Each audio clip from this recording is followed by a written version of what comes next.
नमस्कार। आप सुन रहे हैं द बॉलीवुड रेडियो और मैं हूं आपके साथ आकाश। दोस्तों, आज के इस पॉडकास्ट में किस्सा राजेश खन्ना फिल्म चक्रव्यूह और सिंपल कपाड़िया का। डिंपल कपाड़िया और राजेश खन्ना के किस्से तो हमने खूब सुने। डिंपल जहां पहली ही फिल्म बॉबी से रातों रात दर्शकों के दिलों पर छा गई और राजेश खन्ना की हमसफर बन बैठी, वहीं डिंपल की बहन सिंपल कपाड़िया की किस्मत कुछ खास नहीं चमकी। अपने जमाने की दिग्गज एक्ट्रेस डिंपल की बहन सिंपल की चर्चा बहुत कम होती है, जबकि चर्चित फिल्म रुदाली के लिए बेस्ट कॉस्ट्यूम डिजाइन का नेशनल अवार्ड भी सिंपल कपाड़िया जीत चुकी हैं। लेकिन बतौर एक्ट्रेस वो कुछ खास सफलता उन्हें हासिल नहीं हुई, लेकिन डिजाइनर के तौर पर खूब पॉपुलैरिटी उन्होंने हासिल की। जब सफलता का आनंद उठाने का वक्त आया तो यूं समझिए कि वक्त ही नहीं रहा। आज के इस पॉडकास्ट में हम आपको चक्रव्यूह का किस्सा तो सुनाएंगे, लेकिन उससे पहले सिंपल कपाड़िया की कहानी सुनिए। और वो कहते हैं ना कि एक ही घर में एक ही माता पिता की संतानों की किस्मत अलग अलग होती है।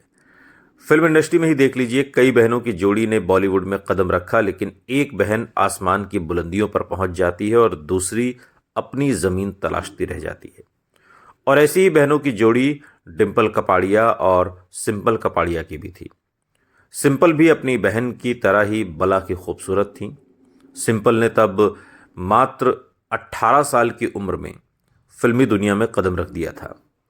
सब जानते हैं कि एक समय ऐसा था जब फिल्म इंडस्ट्री में राजेश खन्ना की तूती बोलती थी, और बॉबी के बाद राजेश खन्ना से शादी करने के बाद डिंपल कपाड़िया ने फिल्म इंडस्ट्री को अलविदा कह दिया था। अब राजेश खन्ना, उनके एक इशारे पर फिल्म मेकर्स कुछ भी करने को तैयार हो जाते, और ऐसे में राजेश खन्ना ने शक्ति सामंत से फिल्म अनुरोध में अपने अपोजिट अपनी साली सिंपल कपाड़िया को कास्ट करने को कहा। और ऐसे सिंपल को पहली फिल्म मिल गई, और कहते हैं कि फिल्म की कहानी रोमांटिक थी, लेकिन राजेश खन्ना और सिंपल की केमिस्ट्री कम रोमांस की वजह से फ्लॉप हो गई। सिंपल कंफर्टेबल नहीं थी और जीजा साली के रिश्ते की वजह से फिल्म में इंटीमेट सीन से बचा गया था, जिसका नतीजा यह हुआ कि फिल्म बुरी तरीके से पिट गई। उस दौर की मीडिया रिपोर्ट्स की माने तो सिंपल की रंजीत के साथ दोस्ती की वजह से भी राजेश खन्ना सिंपल से नाराज रहने लगे थे और एक तरह से कोल्ड वॉर जैसे हालात हो गए थे। खैर, सिंपल कपाड़िया ने चक्रव्यूह, लूटमार, जीवनधारा, दूल्हा बिकता है जैसी फिल्मों में काम किया, लेकिन करीब 10 साल के फिल्मी करियर के बावजूद डिंपल कपाड़िया वाली शोहरत नहीं मिली जो एक फिल्म से डिंपल कपाड़िया को मिल गई थी, बॉबी से। सफलता नहीं मिली तो एक्टिंग छोड़कर डिजाइनिंग में सिंपल ने हाथ आजमाया और सबसे पहले बहन डिंपल की फिल्म इंसाफ के लिए कॉस्ट्यूम डिजाइन किया, जो बेहद पसंद किया गया, और फिर काम भी मिलने लगे और कई फिल्मों में ड्रेस डिजाइन किया, और फिल्म रुदाली के लिए सिंपल कपाड़िया ने नेशनल अवार्ड भी जीता। लेकिन आज हम जिस फिल्म की बात कर रहे हैं वो भी सिंपल कपाड़िया की ही फिल्म है, राजेश खन्ना की फिल्म चक्रव्यूह, जो साल 1978 की बॉलीवुड थ्रिलर फिल्म है, जिसका निर्देशन बासु चटर्जी ने किया है और पटकथा जैनेंद्र जैन ने लिखी है। फिल्म में राजेश खन्ना लीड रोल में हैं, जिनका साथ नीतू सिंह, विनोद मेहरा, सिंपल कपाड़िया, प्रदीप कुमार, ओम शिवपुरी, दीना पाठक, मास्टर राजू, यूनुस परवेज, पिंचू कपूर और बाकी लोगों ने दिया है। और रिलीज होने पर फिल्म समीक्षकों द्वारा खूब सराही गई। इस फिल्म का सह निर्माण राजेश खन्ना ने यूसुफ हसन के साथ मिलकर किया था, यानी कि राजेश खन्ना भी इस फिल्म के एक तरीके से प्रोड्यूसर भी थे। और कहानी कुछ इस तरह से है। राजेश खन्ना एक ऐसे व्यक्ति की भूमिका इस फिल्म में निभाते हैं जो न चाहते हुए भी दुश्मन, जासूसों और षड्यंत्रों के जाल में फंस जाता है और अपने देश का भविष्य उसके कंधों पर सवार हो जाता है। छाया यानी नीतू सिंह जिसके किरदार में है, और अमित नारायण यानी राजेश खन्ना जिस किरदार में है, एक दूसरे से बेइंतहा मोहब्बत करते हैं और छाया से शादी करना चाहती है। अमित समझ नहीं पाता कि उन्हें शादी क्यों करनी है और वो सब कुछ वैसे ही रखना चाहता है जैसे वो हैं। शादी की तारीखें तय की जाती हैं और फिर बदल दी जाती हैं, जिससे छाया बहुत निराश होती है। और ये वास्तव में उनके बीच मतभेद का एकमात्र बिंदु है। अमित अकेला रहता है और छाया के परिवार से भी बहुत प्यार करता है। पिता ओम शिवपुरी, जिनके किरदार में है माँ दीना पाठक, छोटा भाई राजू, जिसके किरदार में मास्टर राजू हैं, और बहन माया यानी कि रोजीना। दिवाली का दिन है, सब बच्चे पटाखे फोड़ रहे हैं और संभावित रूप से अंग भंग करने वाली आतिशबाजी कर रहे हैं। अमित के ऊपर के पड़ोसी रमन, जिसके किरदार में विनोद मेहरा हैं, इमारत के आंगन के ठीक बाहर एक तंबू में कुछ पुरुषों के साथ समूह में नज़र रख रहे हैं और वो भी उस पर नज़र रखते हुए दिखाई देते हैं और उनके नौकर को वेतन देते हैं। अब रमन कमरे में फर्नीचर इधर उधर फेंकता है और एक पिस्तौल भरता है और फिर एक ट्रंक से एक शव निकालता है, उसे फर्श पर बिछाता है और उस पर विस्की छिड़कता है। और जैसे ही बाहर पटाखों का एक और सेट फूटता है, वो उस बेचारे मृत व्यक्ति के चेहरे पर गोली चला देता है। जब अमित घर लौटता है तो रमन उसका इंतजार कर रहा होता है और उसे जबरन अंदर घुसने के लिए मजबूर करता है। वो अमित को समझाता है कि वो भारत का जासूस है और दुश्मन एजेंट उस पर नजर रख रहे हैं। वो खिड़की से अमित को तंबू और उसके निवासियों को दिखाता है। उसने दुश्मनों को अपने पीछे से भटकाने के लिए खुद की आत्महत्या यानी मुर्दा घर के शव का इस्तेमाल करके एक ऐसी योजना बनाई और उसे कुछ दिनों तक अमित के साथ छिपकर रहना है। अनाम दुश्मन, जिसका कोई नाम नहीं, 19 नवंबर को दिल्ली अंतर्राष्ट्रीय हवाई अड्डे पर पहुंचने पर उसके मुख्यमंत्री की हत्या करके माज़ालैंड नामक एक अफ्रीकी देश के साथ भारत के मूल्यवान संबंधों को नष्ट करने की साजिश रच रहा है।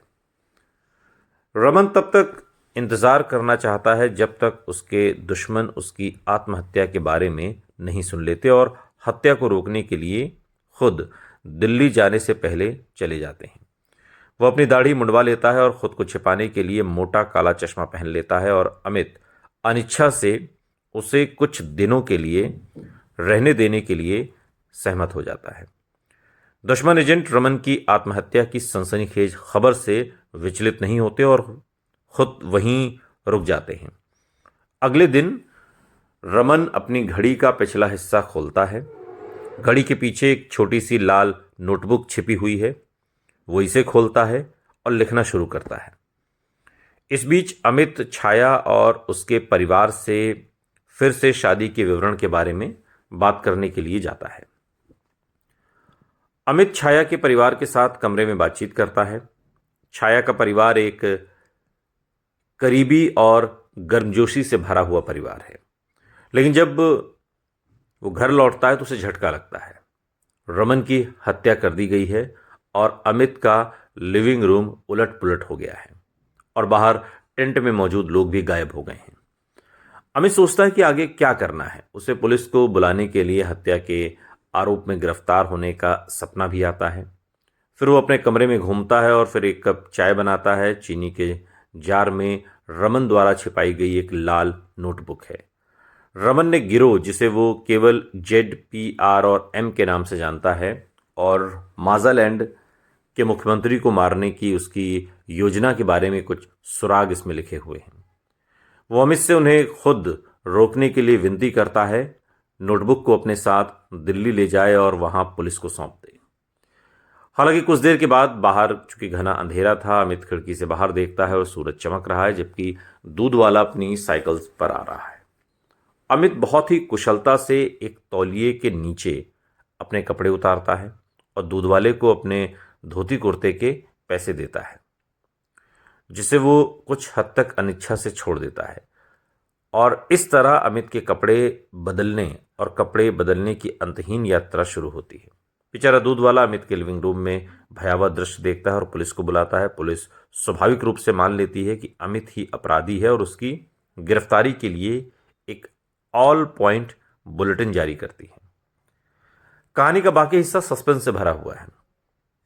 सवाल कि क्या वो समय पर दिल्ली पहुंच पाएगा, क्या वो दुश्मन के शिविर का पता लगा पाएगा और हत्या को रोकने में कामयाब हो पाएगा। अगर वो ऐसा नहीं करता है तो क्या भारत संभवतः माज़ालैंड के साथ संबंधों के टूटने से बच पाएगा। वैसे भी साजिश के पीछे असली दिमाग किसका है और क्या वो कभी छाया के साथ शादी की तारीख तय करेगा। इन तमाम सवालों की उधेड़बुन में इस फिल्म की कहानी रची गई है। फिल्म के रिलीज से पहले निर्देशक बासु चटर्जी ने एक बार एक इंटरव्यू में कहा था कि अगर कलाकार उस छवि पर खरा उतरता है तो मैं संतुष्ट हूं। चक्रव्यूह में राजेश खन्ना ने अपनी भूमिका को खूबसूरती से पेश किया। मैं इतना ही कहूंगा कि अगर फिल्म फ्लॉप होती है तो इसके लिए मैं जिम्मेदार हूं।